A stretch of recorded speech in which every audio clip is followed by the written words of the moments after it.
Leonīds Jākopsons, Būvmateriālu ražotāju asociācijas valdes priekšsēdētājs, nozarē 47 gadus.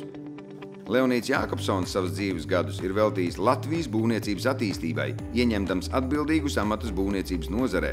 Viņa darbības veids un resurss ir dziļas tehniskās zināšanas būvmateriālu ražošanā, būvniecības procesu un tehnoloģiju kompetence un, protams, būvniecības likumdošanas sfēra. Šo instrumentu Leonīds Jākopsons liek lietā būvniecības attīstībai Latvijā, tādā veidā liekot sava veida panākumu pamatakmeni daudziem Latvijas būvuzņēmējiem un būvmateriālu ražotājiem, ļaujot tiem atspērties un attīstīt uzņēmējdarbību Latvijā un pasaulē.